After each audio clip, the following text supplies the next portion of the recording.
हमारी आवश्यकता है। इसको जब तक आप नहीं अपनाएंगे तब तक संघ से नहीं लड़ सकते।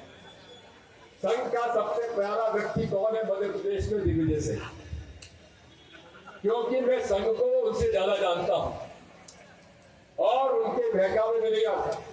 मेरे घर में भी आते हैं, बड़ी मीठी बात करेंगे। आप दिग्विजय सिंह महान है, आप क्यों ऐसा कहते हैं? मैं यार चाय पियो, घर वापस जाओ। बात यही है, आज इस देश को जिस मानसिकता से हमारे देश के सांप्रदायिक सद्भाव को, जिस प्रकार से देश के हमारे विभिन्नता की एकता को ये बिगाड़ रहे हैं, हम तो आपसे ये भी कहेंगे श्रीमान। कई लोग कांग्रेसी मुझे आके कहते हैं कि साहब संघ के खिलाफ मत बोलिए। क्यों ना बोले? तुमको अगर बुरा लगता है तो तुम मत बोलो। मेरी लड़ाई वैचारिक है, विचारधारा की लड़ाई है। जो हिंदू मुस्लिम एकता को बिगाड़ेगा मैं उसका विरोध करूंगा, क्योंकि हिंदुओं के साथ जितना अन्याय हो रहा है उसी के साथ मुसलमानों के साथ भी हो रहा है, ईसाइयों के साथ भी हो रहा है, सिखों के साथ भी हो रहा है। देश का हर नागरिक इस देश का वासी है, नागरिक है, और उसको भारतीय संविधान में हर अधिकार उसका है। इसलिए आप मेरी प्रार्थना है मेरे कांग्रेस के भाइयों बहनों और मेरी बहनों से विशेष तौर पे, अरे लाडली बहना से हम नहीं लड़ पाएंगे, आप ही को लड़ना पड़ेगा। ये लाडली बहना जो है ना, ये हम ही लोगों ने सुझाव दिया था, जो मामा जी ने पकड़ लिया और वे आज यहाँ से वहां पहुंच गए। जैसा कि इन्होंने कहा कि जहाँ जहाँ पैर पड़े संतन के वही एग्जाम दी, पहले व्यापम अब आगे नीट। तो साथियों, आप सबसे मेरी प्रार्थना है, संघर्ष हमारा जीवन है। ये वो पार्टी है जिसने अंग्रेजों के खिलाफ संघर्ष किया। लोग आते हैं, कार्यकर्ता आते हैं, कहते हैं साहब क्या करें? मैंने कहा देखो, लड़ना है। अभी आपने ठीक किया कि आपने सबसे लड़ने के लिए उनसे सहमति मांगी और सभी ने सहमति तो दिखाई है, लेकिन सहमति के साथ साथ जमीन पर भी उतरना पड़ेगा।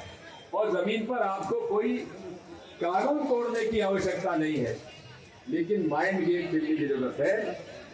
जहां बैठो वहां चर्चा करो इनकी बेईमानी की, इनकी भ्रष्टाचारी की और इनकी दलाली की। जब तक वो नहीं करोगे हम आगे नहीं बढ़ पाएंगे। मैं कहता हूं, मुझ पर आरोप लगता है दिग्विजय सिंह मुस्लिम परस्त है।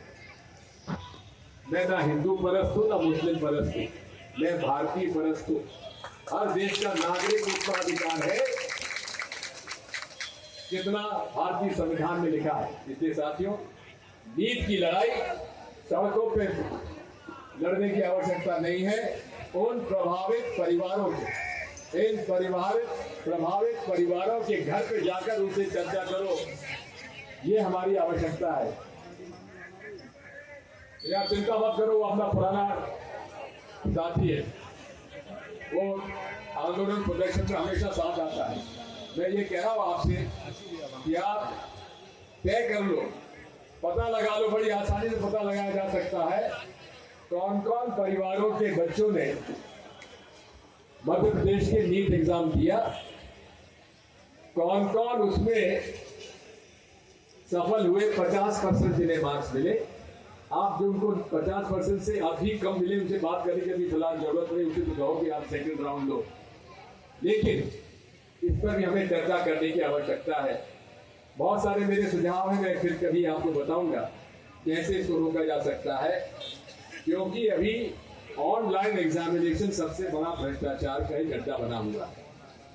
अभी यूपी के भाजपा के सरकार में, जैसा कि हमारे पूर्व वक्ता बता रहे थे, यूपी के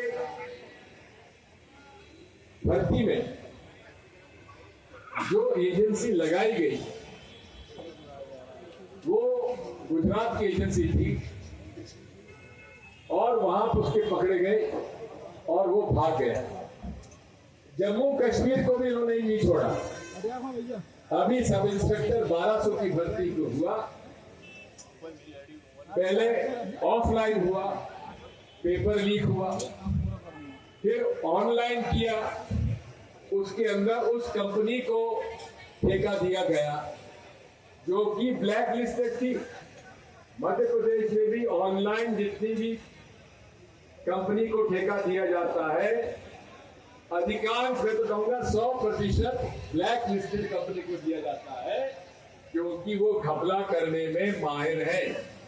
और घपला करने में माहिर जो है उन्हीं को तो भारतीय जनता पार्टी सरकार को वैसी चाहिए जो खाए और खिलाए।